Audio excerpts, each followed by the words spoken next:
সাল্লাল্লাহু আলাইহি ওয়াসাল্লামের চারটি হাদিসকে সামনে রেখে আলোচনা করব ওয়া তাওফীক ইল্লা বিল্লাহ। তাহলে আসুন যে সূরা নিয়েছি সূরার পরিচিতি হলো, এই সূরাকে আমরা জানব, এই সূরার শানে নজুল, সূরা নাজিল হওয়ার কারণ, সূরার তরজমা, সূরার তাফসীর। এই সূরার ভিতরে ঢোকার আগে আপনাদেরকে একটা মেসেজ দিতে চাই।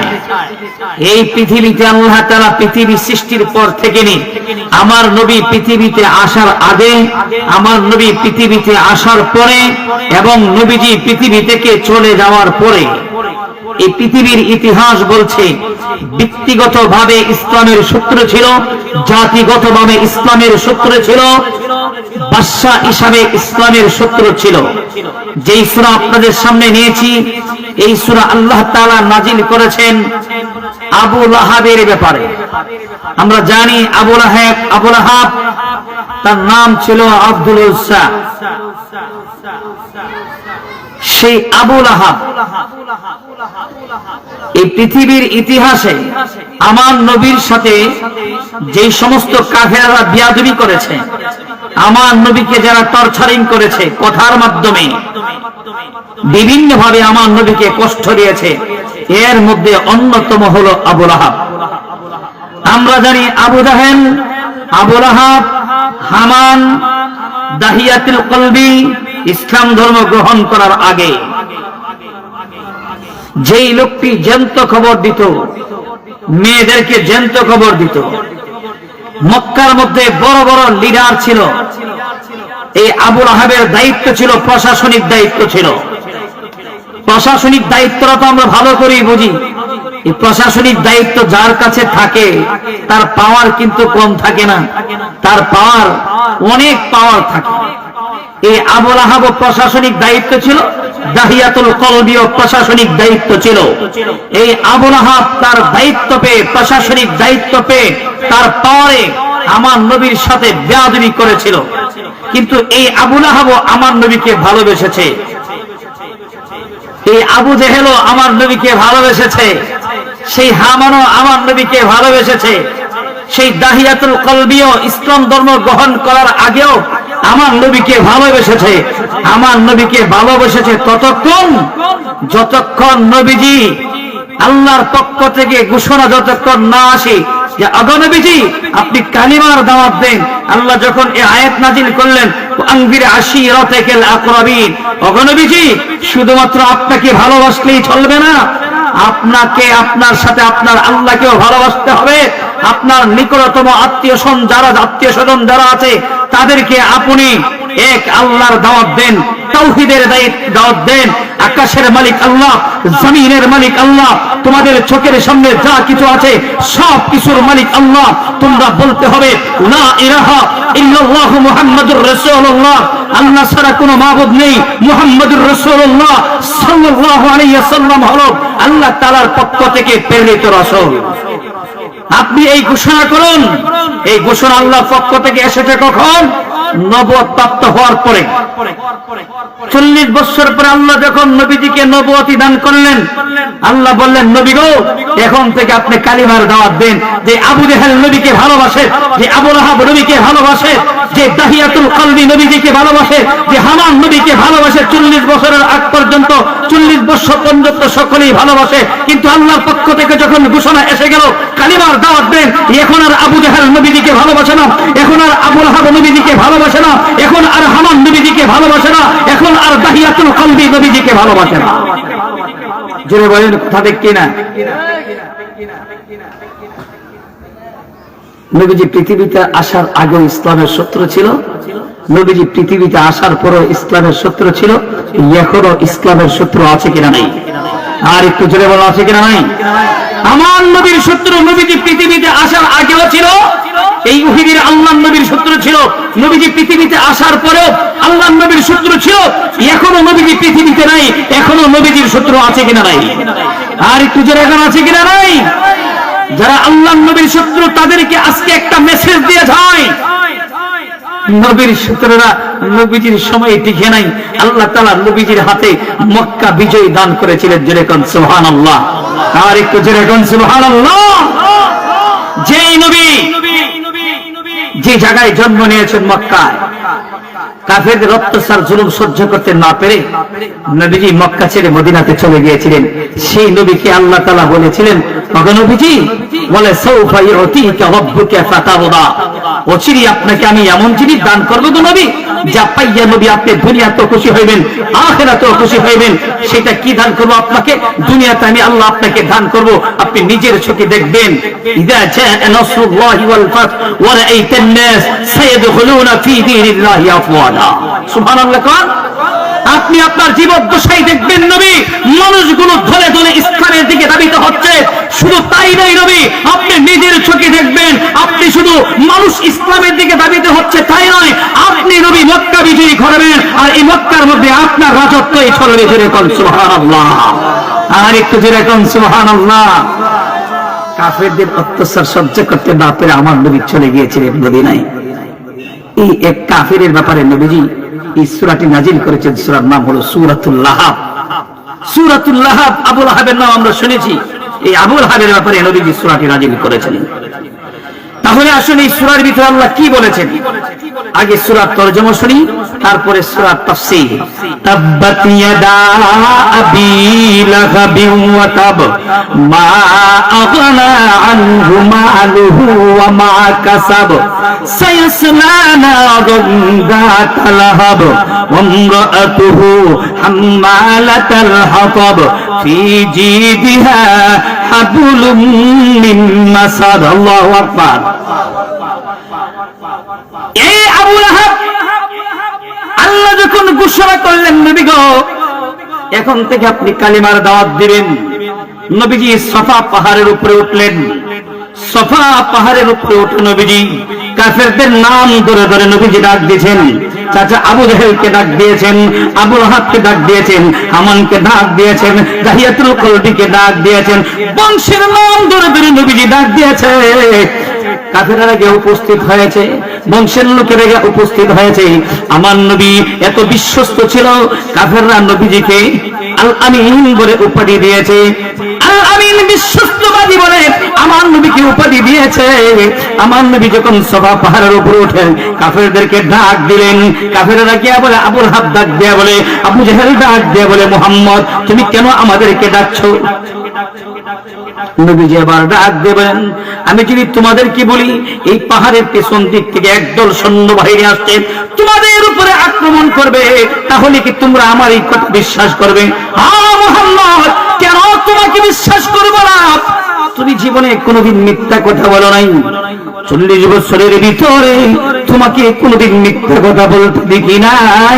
তোমাকে আমরা একটু নাম দিয়েছি, তুমি আল আমিন, তুমি হলো ব্যাং। মক্কার সব কাফেররা নবীজির কাছে অর্থ জমা রাখে। আমার নবী এত বিশ্বস্তবাদী, আমার নবীর কাছে অর্থগুলো জমা রাখে। আমার নবীর নাম দিয়েছে আল আমিন। ওগো নবীজি, ও মুহাম্মদ, তুমি যা বলবে সত্য কথা বলবে, মিথ্যা কথা বলবে না। এবার নবীজি বলেন, তাহলে শুনে রাখো, আল্লাহ তাআলা আমাকে একটা দায়িত্ব দিয়েছেন। এতদিন তোমরা আমাকে ভালোবেসেছো, এখন থেকে আর আমাকে ভালোবাসতে চলবে না। যে আল্লাহ আমাকে পাঠিয়েছে, যে আল্লাহ আমাকে সৃষ্টি করেছে, যে আল্লাহ তোমাদেরকে সৃষ্টি করেছে, যে আল্লাহ আকাশ সৃষ্টি করেছে, জমিন সৃষ্টি করেছে, তোমাদের চোখের সামনে যা কিছু সৃষ্টি করেছে, এই সৃষ্টিকর্তা একজন আছে, তিনি হলেন আল্লাহ। সেই আল্লাহকে তোমাদেরকে মানতে হবে।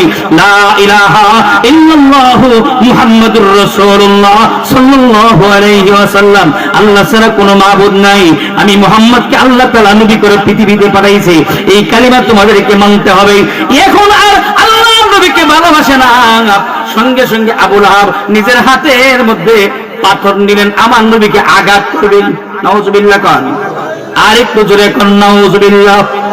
যে নবীর জন্য আল্লাহ আকাশ বানাইলেন, যে নবীর জন্য আল্লাহ জমিন বানাইলেন, যেই নবীর জন্য আল্লাহ 7 আকাশ বানাইলেন, যেই নবীর জন্য আল্লাহ 7 জমিন বানাইলেন, যেই নবীর শরীরের মধ্যে মশা মাছি বসা হারাম, যেই নবী হা বললে জায়েজ হয়ে যায়, যেই নবী না বললে হারাম হয়ে যায়, সেই নবীকে পাথরের আঘাত করবে, আর আল্লাহ বুঝি চেয়ে চেয়ে দেখবে।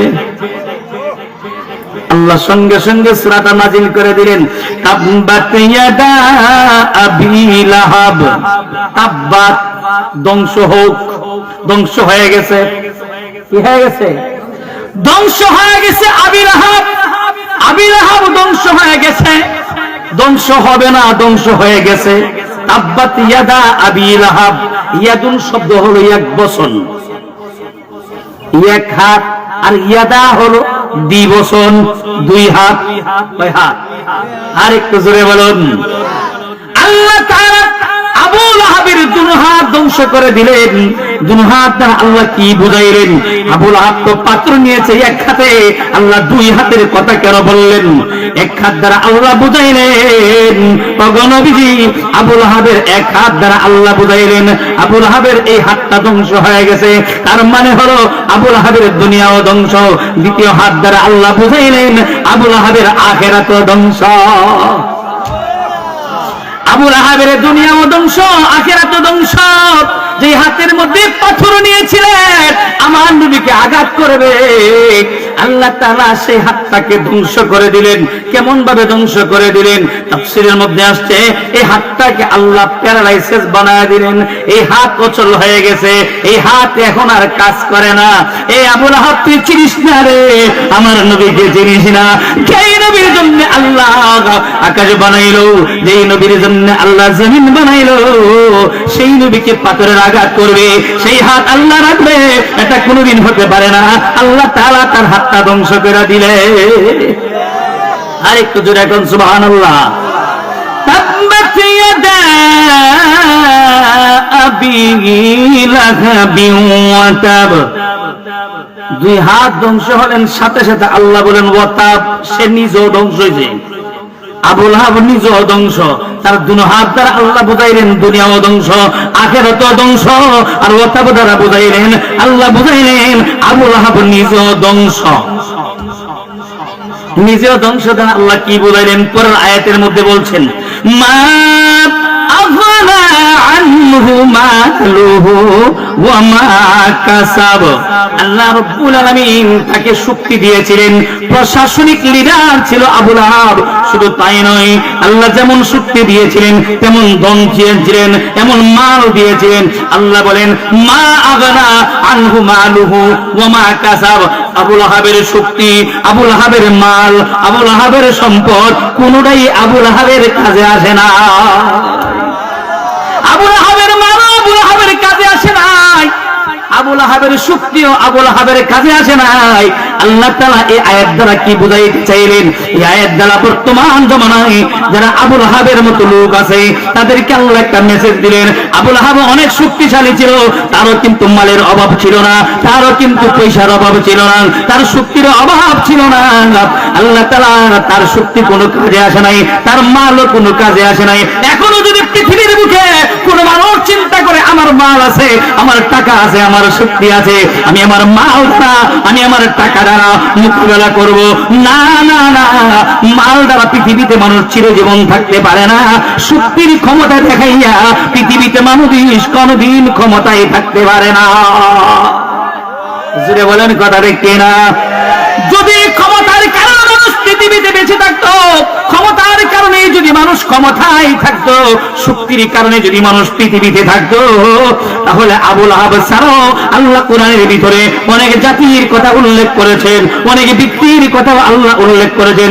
সূরা ফাজরের মধ্যে আল্লাহ বলেছেন, আলাম তারা কাইফা ফাআলা রাব্বুকা বিআদ ইরমা যাতিল ইমাদ لم يخلق مثلها في البلاد وثمود الذين جابوا الصخر بالواد وفرعون بالأوتاد الذين طغوا في البلاد। আল্লাহ তাআলা পৃথিবীর ইতিহাসে একটা জাতি পাঠিয়েছিলেন, যে জাতির নাম হলো আদ জাতি। আদ জাতি অনেক সুঠাম দেহের অধিকারী ছিল। ইরাম গোত্রের লোক যারা ছিল এক একটা বিশাল লম্বা লম্বা ছিল। আল্লাহ তাদেরকে অনেক শক্তি দিয়েছিলেন। শক্তির বিনিময়ে যদি মানুষ পৃথিবীতে বেঁচে থাকতো, তাহলে আদ জাতি পৃথিবী থেকে যাইতো না। আল্লাহ তাআলা সে আদ জাতির পতন ঘটিয়েছিলেন। কিসের মাধ্যমে? আদ জাতি চিন্তা করেছিল, আমরা এত সুঠাম দেহের অধিকারী, আমাদেরকে কেউ পৃথিবী থেকে বিদায় করতে পারবে না, আমাদের শক্তির সাথে কোন শক্তি পৃথিবীতে পৃথিবীতে দেখবে না। আল্লাহ বলে আজ জাতি রে, আমি আল্লাহ তোমাদেরকে বানাইলাম, আমি আল্লাহ তো তোমাদেরকে শক্তি দিলাম, তোমাদেরকে ধ্বংস করে দেওয়ার জন্য। আমি আল্লাহর কামান লাগবে না, আমি আল্লাহর পারমাণবিক বোমা লাগবে না, আমি আল্লাহ এমন একটা তুফান পাঠাইলাম, এই তুফানের মাধ্যমে আজ জাতি ধ্বংস হয়ে গেল। এরপর আল্লাহ পাঠাইলেন ওয়াসামুদাল্লাযীনা জাবুস সখরা বিল্লাহ। আজ জাতির পরে আল্লাহ আরেকটা জাতি পাঠাইলেন, সেই জাতির নাম হলো সামুদ জাতি। সামুদ জাতি পৃথিবীতে আসার পরে দেখেন আজ জাতি সুকাম দেহের অধিকারী ছিল, কিন্তু এই আজ জাতি ধ্বংস হয়ে গেছে। তুফানের মাধ্যমে আমরা এমন জায়গার ভিতরে গিয়ে ঘর বানাবো যেই জায়গার ভিতরে কোনো তুফান যাবে না। পাহাড় কাইটা কাইটা, তাফসীর বলছে সূরা ফাজর, পাহাড় কাইটা কাইটা পাহাড়ের ভিতরে গিয়ে ঘর বানিয়েছে। তাদের চিন্তা চেতনা ছিল পাহাড়ের ভিতরে কোনো তুফান যাবে না। আল্লাহ বলে সামুদ জাতি রে, তোদেরকে ধ্বংস করার জন্য আমি আল্লাহ উপর দিয়া পাঠাইলাম না তুফান, নিচ দিয়া ভূমিকম্প পাঠাইলাম। সামুদ জাতি আল্লাহ ধ্বংস করার জন্য আল্লাহ রাব্বুল আলামিন পাঠাইলেন ভূমিকম্প। ভূমিকম্পের মাধ্যমে আল্লাহ সামুদ জাতি ধ্বংস করে দিলেন। এরপরে আল্লাহ পৃথিবীতে পাঠাইলেন ওয়া ফিরআউনা বিল আওতাদ আল্লাযীনা তাগাউ ফিল বিলাদ। ফিরআউন জাতি আল্লাহ পৃথিবীতে পাঠাইলেন। ফেরাউন তো এমন ফেরাউন, যে ফেরাউনের ব্যাপারে আল্লাহ তাআলা তার লকব দিয়েছে, তার উপাধি দিয়েছে, তার কুনিয়ত দিয়েছে ও ফিরআউনা বিল আওতাদ। ফেরাউন ছিল ফেরাগলা। ফেরাউন ছিল কি বলা? ফেরাউন ছিল ফেরাগলা। ফেরাউনকে ফেরাগলা বলা হয় কেন? ও ফেরাউনকে যারা মানত না, ফেরাউন বলতো আমি হলাম আল্লাহ, আমি হলাম প্রভু, আমাকে যারা মানবে না এরা এই পৃথিবীতে থাকার অধিকার নাই। আল্লাহ বলে ফেরাউন রে, তোরে তো আমি সৃষ্টি করেছি, আজকে পৃথিবীর মধ্যে থাইকা, আমি আল্লাহর জমিনের মধ্যে থাইকা, আমি আল্লাহর এই পৃথিবীর মধ্যে থাইকা প্রভু দাবি করেছো, আল্লাহ দাবি করেছো। শোনো রে ফেরাউন, আজকে যারা আমি আল্লাহকে মানে তাদের হাতের মধ্যে পায়ের মধ্যে ফেরাগ মাইরা মাইরা পৃথিবীর বুক থেকে বিদায় করে দাও। ফেরাউনের অত্যাচার জুলুম থেকে তার বিবি আসিয়াও রেহাই পায় নাই।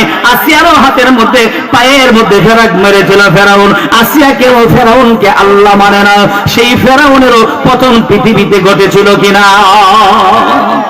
এই ফেরাউনকে আল্লাহ তাআলা পৃথিবীর বুক থেকে বিদায় করেছিলেন, সেই ফেরাউন পৃথিবীর বুকে থাকতে পারে না। এই ফেরাউনকে আল্লাহ তাআলা পানির মধ্যে মিশাইয়া দিয়েছিলেন। মুসা আলাইহিস সালাতু সালাম যখন মুসা আলাইহিস সালাতু সালামকে যখন দাওয়া করেছিল, যে মুসা পয়গম্বর তার শ্বশুর শুআয়ব আলাইহিস সালাতু সালামের হাত থেকে যে লাঠি পেয়েছিলেন, ওই লাঠি দ্বারা আঘাত করেছিলেন। একটা নয়, দুইটা নয়, ওই সাগরের মধ্যে 12টা রাস্তা হয়েছিল। তাফসীরের মধ্যে এসেছে মুসা পয়গম্বর ওই নদীর মধ্য দিয়া, সাগরের মধ্য দিয়া পার হয়েছিলেন। ওই মুসা পয়গম্বরকে ধরার জন্য ফেরাউন নদীর মধ্যখানে নেমেছিল। আল্লাহ তাআলা পানি মিশিয়ে দিয়েছিলেন। এই ফেরাউনকে আল্লাহ পৃথিবীর বুক থেকে বিদায় করে দিয়েছিল। জোরে কোন ঠিক কিনা? আমার ভাইরা যে সূরা নিয়েছি, এই সূরার ভিতরে আল্লাহ আবু লাহাবের কথা বলেছে।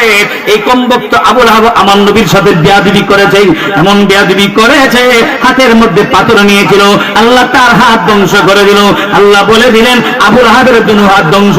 তার মাল কাজে আসে নাই, তার সম্পদ কাজে আসে নাই, তার বিবি বাচ্চা কোনোটাই কাজে আসে না। যেরকম সুবহানাল্লাহ। সে আল্লাহ এখনো আছে কিনা নাই? আর একটু জোরে এখন আছে কিনা নাই? এখনো যদি পৃথিবীর বুকে আল্লাহর নবী নাই, কিন্তু নবীর নায়েব রাসূলরা আছে কিনা নাই? আর একটু জোরে এখন আছে কিনা নাই? আল উলামা ওয়ারাসাতুল আম্বিয়া, উলামায়ে কেরাম হলো নবীগণের ওয়ারিস। যারা আল্লাহর নবীর সাথে সেই সময় বেয়াদবি করেছে, আর এখন যারা উলামায়ে কেরামদের সাথে বেয়াদবি করে, এরাই হলো এই জামানার আবু লাহাব। জোরে বলেন কথা ঠিক কিনা? আর একটু জোরে বলেন কথা ঠিক কিনা? ওই সমস্ত জালেমদেরকে বলে দিতে চায়, এই আবু লাহাব মার্কা লোকদেরকে বলে দিতে চায়, আবু লাহাবের যে এরকম পরিণতি হয়েছে, এখন যারা আলেমদের সাথে বেয়াদবি করবে, আমার নবী পৃথিবীতে নাই, যারা নবীকে নিয়ে কটূক্তি করবে, তাদেরও কিন্তু পরিণতি আবু লাহাবের মতোই হবে। জোরে বলেন কথা ঠিক কিনা? আর একটু জোরে কোন কথা ঠিক কিনা? এর একটা এক্সাম্পল আপনার নিজের চোখে দেখেছেন। অনেক বড় বড় মন্ত্রী আমাদের দেশে ছিল, বেশি দিনের কথা না, মাত্র 1 বছর আগের কথা, 2 বছর আগের কথা, যারা আল্লাহর নবীর ওয়ারিসদের সাথে বেয়াদবি করেছে, উলামায়ে কেরামদের সাথে বেয়াদবি করেছে, তাদের কিন্তু মন্ত্রিত্ব চলে গেছে। এদের নামটা পর্যন্ত এখন আর বাংলার মানুষ নেয় না। জোরে বলেন কথা ঠিক কিনা? আর একটু জোরে এখন কথা ঠিক কিনা? তাব্বাত ইয়াদা আবি লাহাবি ওয়া তাব মা আগনা আনহু মালুহু ওয়া মা কাসাব সায়াসলা নারান যাতা লাহাবিন ওয়া ইমরাআতুহু হাম্মালাতাল হাতাব ফি জিদিহা হাবলুম মিন মাসাদ। আল্লাহু আকবার। 3 নম্বর আয়াতের ভিতরে আল্লাহ বলেন সায়াসলা নারান যাতা, উচিরেই আল্লাহ তাআলা আবুল আহাবের জন্য শাস্তি রাইখা দিয়েছে আগুন। আল্লাহ তাআলা উচিরেই আবুল আহাবকে জাহান্নামের আগুনে নিক্ষেপ করবেন। আবুল আহাবের দুনিয়াও ধ্বংস, মা আগনা আনহু মালুহু ওয়া মা কাসাব, তার মাল কাজে আসে নাই, তার সম্পদ কাজে আসে নাই, তার বিবি বাচ্চা কাজে আসে নাই। সাথে সাথে আল্লাহ বলছে সায়াসলা নারান যাতা লাহাব, উচিরেই আবুল আহাব আগুনের মধ্যে নিক্ষিপ্ত হবে, জাহান্নামের নিলিহান অগ্নিকাণ্ডের মধ্যে প্রজ্বলিত হবে। শুধু আবুল আহাব না, সাথে সাথে আল্লাহ তাআলা তার বিবির কথা বলছেন ইমরাআতুহু, তার স্ত্রীও আগুনের মধ্যে নিক্ষিপ্ত হবে। অপরাধ করেছে আবুল আহাব, কিন্তু আবুল আহাবের স্ত্রীর ব্যাপারে আল্লাহ তাআলা উল্লেখ করেছেন এখানে। আবুল আহাব যেমন আল্লাহর নবীর দুশমন ছিল, আবুল আহাবের স্ত্রী উম্মে জামিল আল্লাহর নবীর দুশমন ছিল। আবুল আহাবের স্ত্রী উম্মে জামিল আল্লাহর নবীর দুশমন ছিল। কিভাবে? আল্লাহ তাআলা বলেন হাম্মালাতাল হাতাব ফি জিদিহা হাবলুম মিন মাসাদ। আবুল আহাবের স্ত্রী উম্মে জামিল আমার নবীর দুশমন ছিল। কেমন দুশমন ছিল? আমার নবী যেই রাস্তা দিয়ে যাইতো, যেই রাস্তা দিয়ে আমার নবী চলাফেরা করত, এই আবুল আহাবের স্ত্রী উম্মে জামিল কাঁটাযুক্ত ডালগুলো রাস্তার মধ্যে রেখে দিত, যেন আমার নবীর পায়ের মধ্যে কাঁটাগুলো গিয়া বেঁধে যায়। এই ছিল উম্মে জামিল। নামটা রাখছে কত সুন্দর উম্মে জামিল, কিন্তু কাজে উম্মে জামিল না, কাজে হলো পৃথিবীর মধ্যে সবচেয়ে নিকৃষ্ট মহিলা। এখনো উম্মে জামিলের মতো মহিলা পৃথিবীতে আছে কিনা নাই? আর একটু জোরে কোন আছে কিনা নাই? আবুল আহাবের মতো লোক বাংলাদেশে আছে, আর আবুল আহাবের স্ত্রী উম্মে জামিলের মতো মহিলাও পৃথিবীতে আছে কিনা নাই? তাদের শাস্তিটা কেমন হবে, কি ধরনের শাস্তি আল্লাহ দিবেন, তাদের ব্যাপারে আল্লাহ শেষ আয়াতের মধ্যে বলছেন ফি জিদিহা হাবলুম মিন মাসাদ।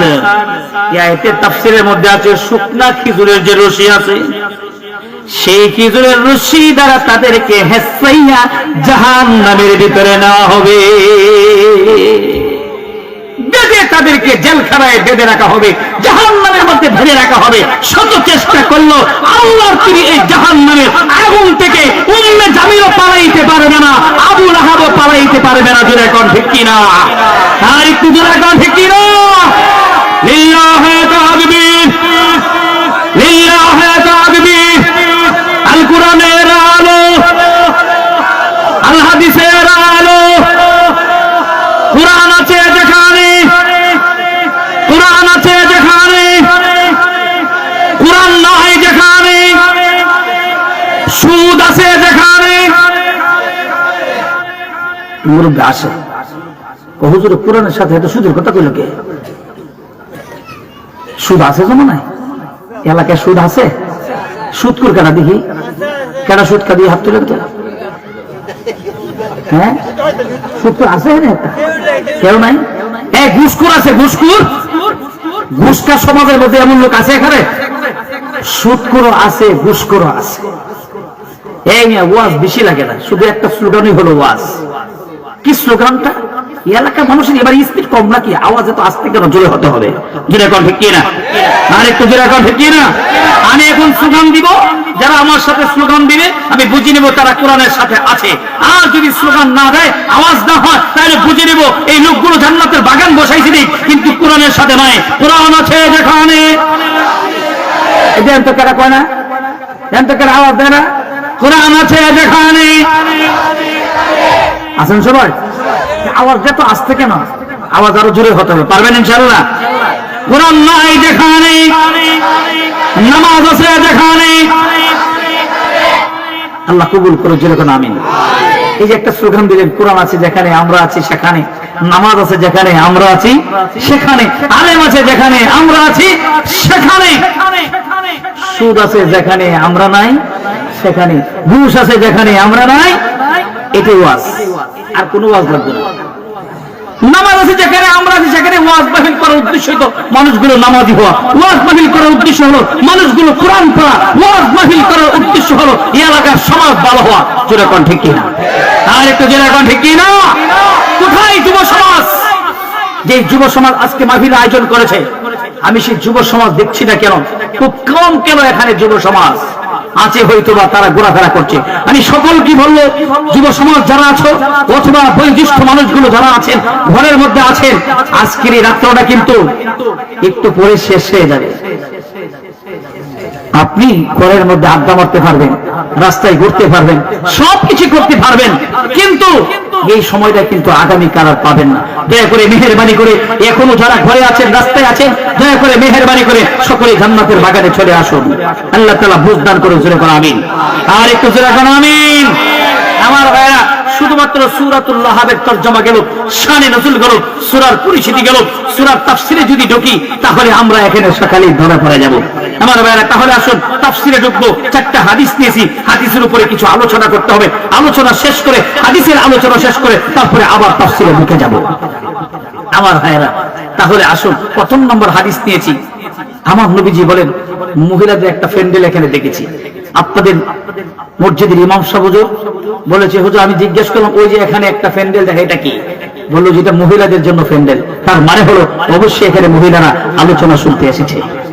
মহিলা এসেছে, সভাপতি সাহেব মহিলা আছে, যে মহিলাদেরকে কিছু নসিহত করা দরকার আছে কিনা নাই? আর একটু জেরা করা আছে কিনা নাই?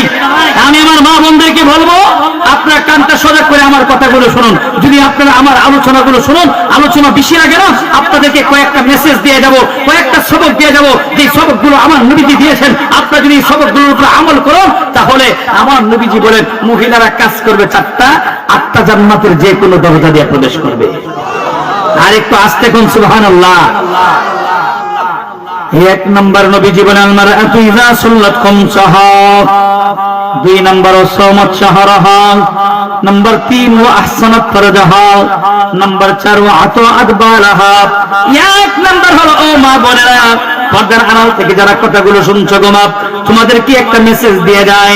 1 নম্বর, তোমরা 5 ওয়াক্ত নামাজ আদায় করবা। নম্বর 2, রমজান মাসে রোজাগুলো রাখবা, সাওমাত শাহরাহা। নম্বর 3, ওয়া আহসানাত ফারজাহা, পর্দার ভিতরে থাকবা।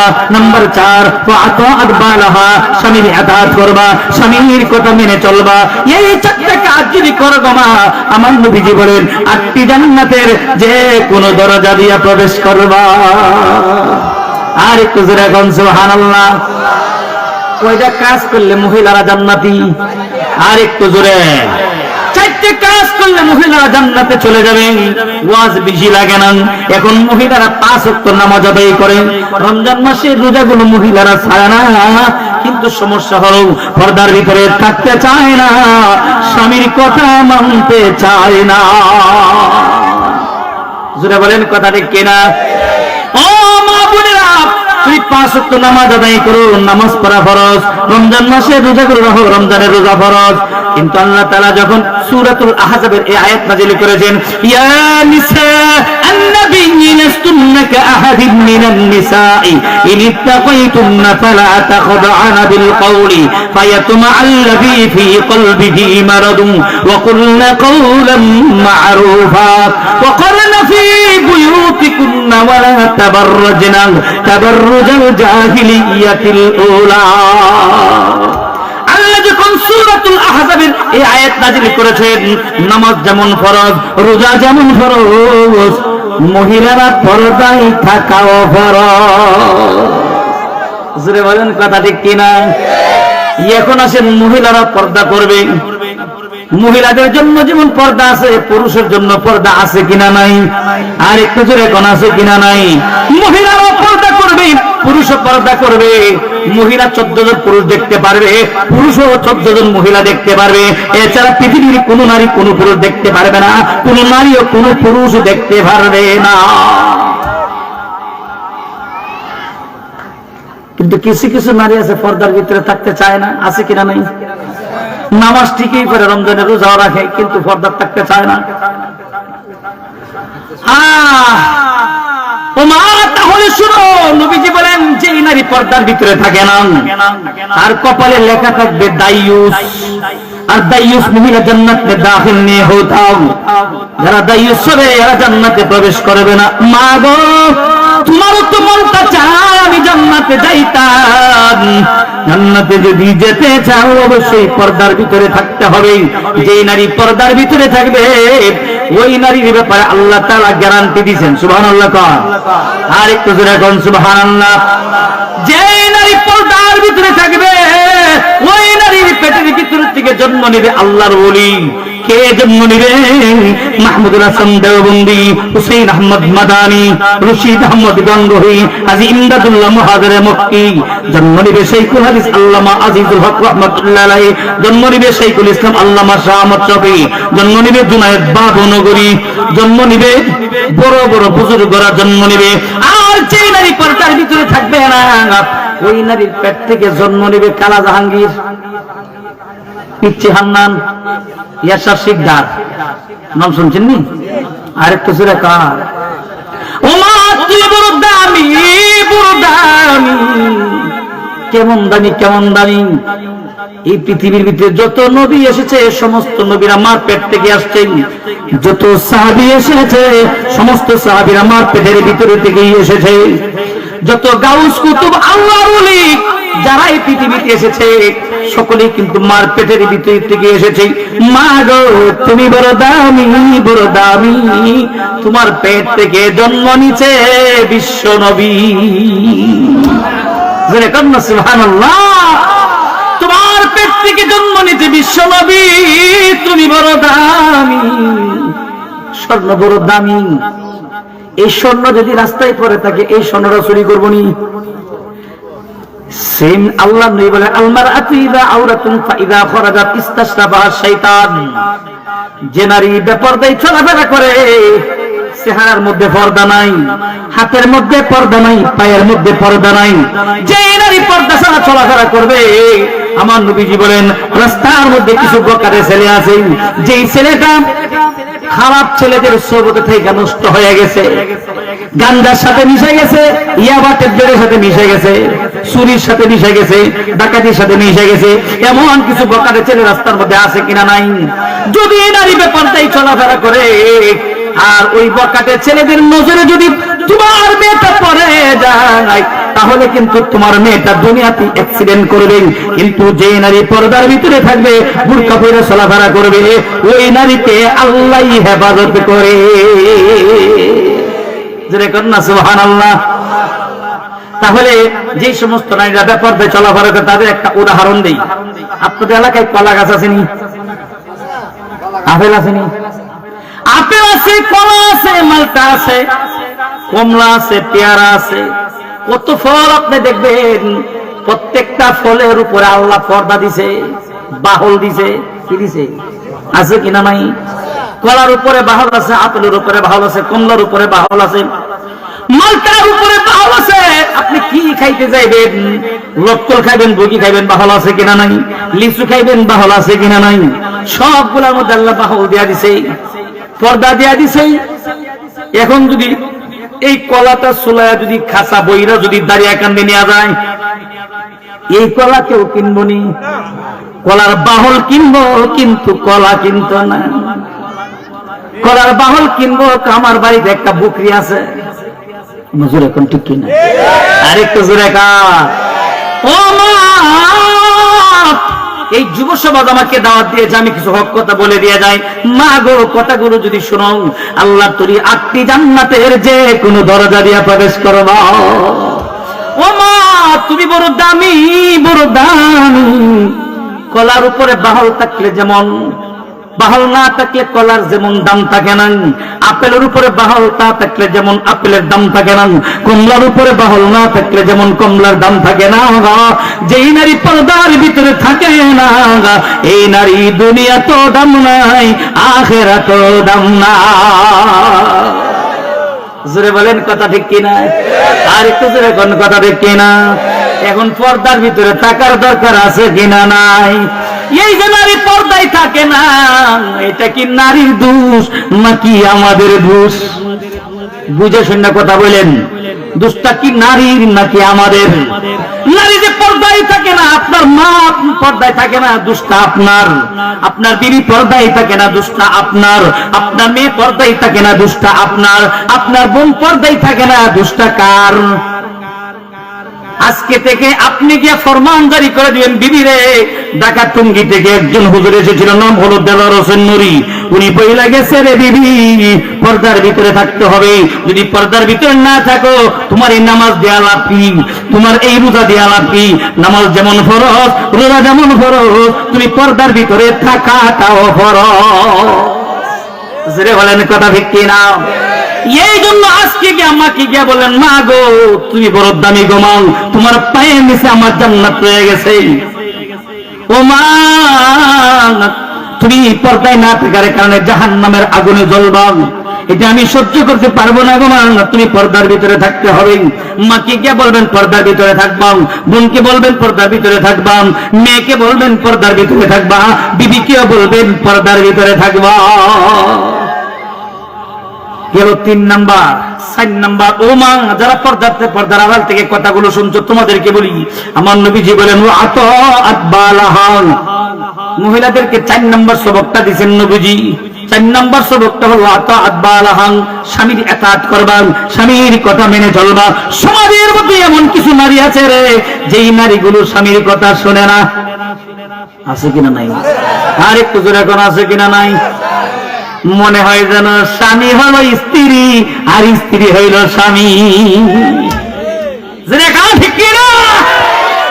এই ঘরের মধ্যে এমন কিছু স্বামী আছে রে, স্বামীগুলো স্ত্রীর কথা শুনে শুনে চলে। আছে না? ও মা, স্বামী হল আল্লাহর পক্ষ থেকে দেওয়া বড় নিয়ামত। এই নিয়ামতের না শুকরিয়া আদায় করবা না। তোমার স্বামী রিক্সা চালায়, তোমার স্বামী ভ্যান গাড়ি চালায়, তোমার স্বামী দিন মজুর কাজ করে, তোমার স্বামী ব্যবসা বাণিজ্য করে, কৃষি কাজ করে, কাজ কাম করে তোমার দরজার সামনে আসলো। কত নারী আছে রিক্সা চালাইয়া যখন স্বামী দরজার সামনে এসে ডাকবে, আব্দুল আলীর মায়ের দিকে আসো, ও এত বেদ বাড়ায় না। আছে কেন নাই? এত বেদ বাড়ায় না, চিল্লাও করে, তোমার কাজ তুমি যা করো। এত কষ্ট করলাম তোমাদের জন্য, ইনকাম করে 400 টাকা নিয়ে আসলাম, টাকাটা নেও না, শরীরটা ধুলায় ভরে গেছে, একটু গরম পানি ঠান্ডার মধ্যে করে দাও না। আমি পারতাম না, তুই গিয়া কর। মজুর এখন ঠিক কিনা? এমন কিছু স্ত্রী আছে কিনা নাই? ও মা, স্বামীর কদর বুঝো না। আমার নবীজি বলেন, তুমি যদি রান্নার মধ্যেও থাকো, গুস্ত ফাঁক করতেছো, মাছ পাক করতেছো, তোমার স্বামী রিক্সাওয়ালা হতে পারে, তোমার স্বামী ব্যানগাড়িওয়ালা হতে পারে, তোমার দরজার সামনে যখন এসে ডাক দিবে, আব্দুল আলীর মা কোথায়, নবীজি বলেন, রান্নার আড়াইহা দরজার সামনে আয়েশা সুন্দর করে একটা সালাম দিবা, আসসালামু আলাইকুম ওয়া রাহমাতুল্লাহ, মুস্কি একটা হাসি দিবা। এই সালাম এবং মুস্কি হাসির ভিতরে আল্লাহ নফল ইবাদতের সওয়াব রেখে দিয়েছে। আরেকটু জোরে করুন না সুবহানাল্লাহ। ও স্বামীর কদর বুঝো না। আজকে যদি তোমার স্বামী দুনিয়া থেকে বিদায় হয়ে যায়, কালকে তোমার নামে যে একটা ডিগ্রি লাগবে, এই ডিগ্রির নাম হলো বিধবা। কিবা? তোমার নাম হবে বিধবা। এরপরে আর জারিকারে দিবা, এরপরে আর বকাকারে দিবা। ও মা, তখন কিন্তু তুমি বিধবা হয়ে যাইবা। 300 টাকা তোমাকে কেউ দিবে না, 400 টাকাও তোমাকে কেউ দিবে না। তখন তুমি যাইবা এলাকার মেম্বারের কাছে। যেরকম ঠিক কিনা? আর একটু জোরে কর। মেম্বারের কাছে, মেম্বার সাহেব, আমি বিধবা, আমার একটা বিধবাদের একটা টিকিট দেন। কিসের টিকিট দেন? বিধবার টিকিট দেন। কিছু মেম্বার এখন ঘুষখোর, ধরতাম সব ধরতাম, কিছু মেম্বার এখন ঘুষখোর। ওই ঘুষখোরে কয় বিধবার টিকিট দিব তোমাকে, কিন্তু শর্ত হইল 3000 টাকা দিতে হইব আমারে। কত? আর একটু জোরে কোন কত? 3000 টাকা দিতে হবে। 3000 টাকা দিবা, বিধবার টিকিট পাইবা। এই মেম্বারে জিজ্ঞেস করেন, মেম্বার তোমাকে ভোট দিয়ে সমাজের মেম্বার বানাইলাম, তুমি কি বিধবাদের কাছ থেকে ঘুষ খাওয়ার জন্য 3000 টাকা নেওয়ার জন্য? মেম্বার বলবে যেই দিন নির্বাচন হয়েছে, নির্বাচনের আগের দিন ঘরে ঘরে আধা কেজি করে জিলাপি দিছি। বুঝলে কোনটা কি না? ঘরে ঘরে আধা কেজি করে জিলাপি দিছি, আবার মিষ্টি ফুটলাও দিছি, আকিস বিড়ি ফুটলা দিছি, আকিস বিড়ির প্যাকেট দিছি, দিল্লি বিড়ির প্যাকেট দিছি, ঘরে ঘরে 500 করে টাকা দিছি। ভুট্টা দেওয়া যাইবা যে সময় ভুট্টা দিতা, ওই সময় তোমাকে 500 টাকা নোটটা ধরাইছি। তুমি কইছো 500 হইতো না, বড় একটা লাল নোট দাও। বুঝলো এখন ঠিক কিনা? হাজি সাহেব কথা ঠিক কিনা? হ্যাঁ, হাজি সাহেব কথা ঠিক।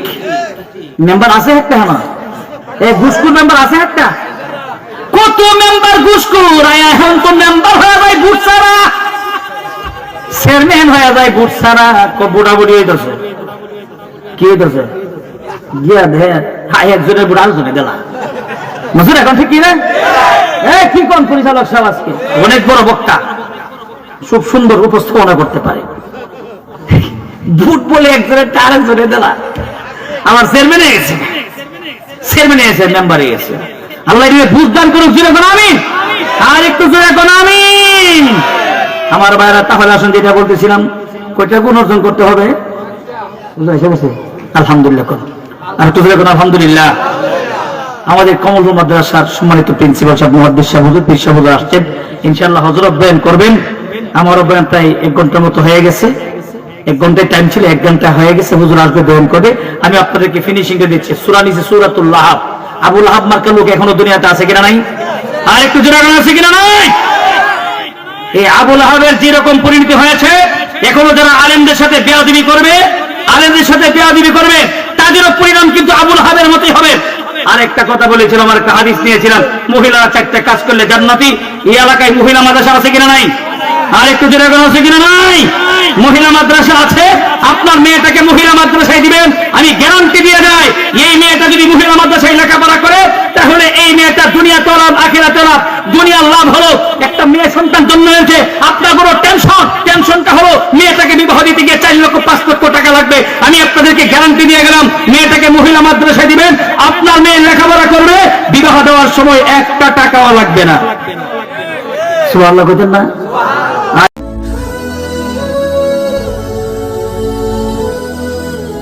আলাউদ্দিন আইএমসি মিডিয়া, কুরআন হাদিসের কথা বলে।